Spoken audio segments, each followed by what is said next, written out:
This is part 2 of a 2-part video series on how to use a step-down buck converter as an inexpensive voltage regulator for making Gans.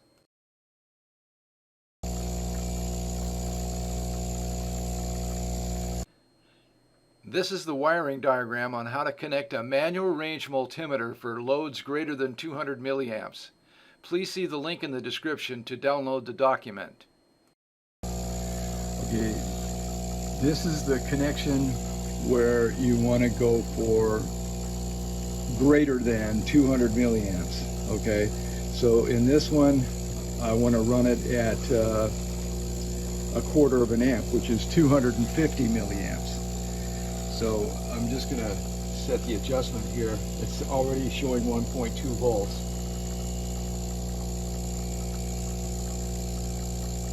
I'll just turn the volts up a little bit.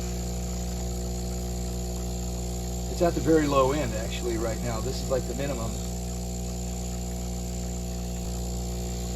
I want to bring it up to a quarter of an amp. Good. A little too far back. Oh, there it is. Okay. There it is, a quarter of an amp, and it's got 1.3 volts output. And these are the cables that are going to the Gans over here. That it's a batch that's running. Alrighty, so let's settle down a little bit. Alright, a little too much. Alright. So there it is. It's 1.4 volts at quarter of an amp. So it just goes to show that with like a minimal type equipment and this step-down buck converter, you can have a quick and easy power supply. This is the wiring diagram for loads less than 200 milliamps. The document download contains both wiring diagrams.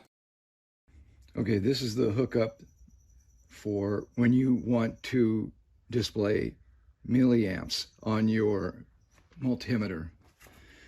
What happens is you take the red lead, which is the positive, and you plug it into the part on the multimeter that says milliamps.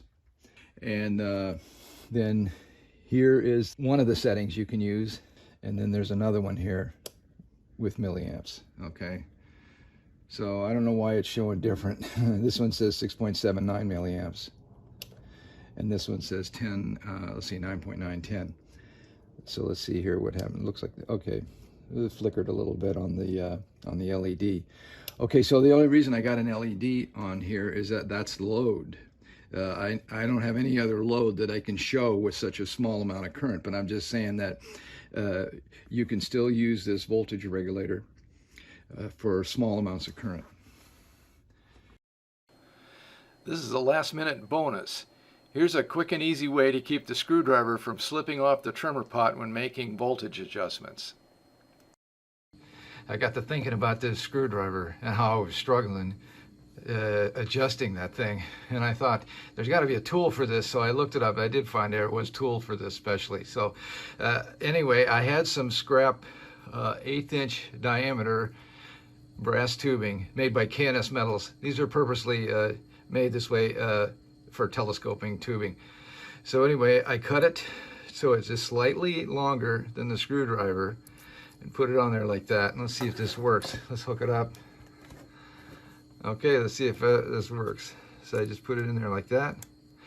There, look. So I'm going to turn the voltage up, and this thing's not going to fall off anymore like it was. See, it's going up all the way, and it doesn't slip off, and it doesn't cause you grief. So there it is. Now I'll turn it all the way back down without it falling off. So simple little tool. Make your life easier. You can keep this in with your screwdriver. Okay, that's the end of that. I hope you liked the video. Thank you for watching.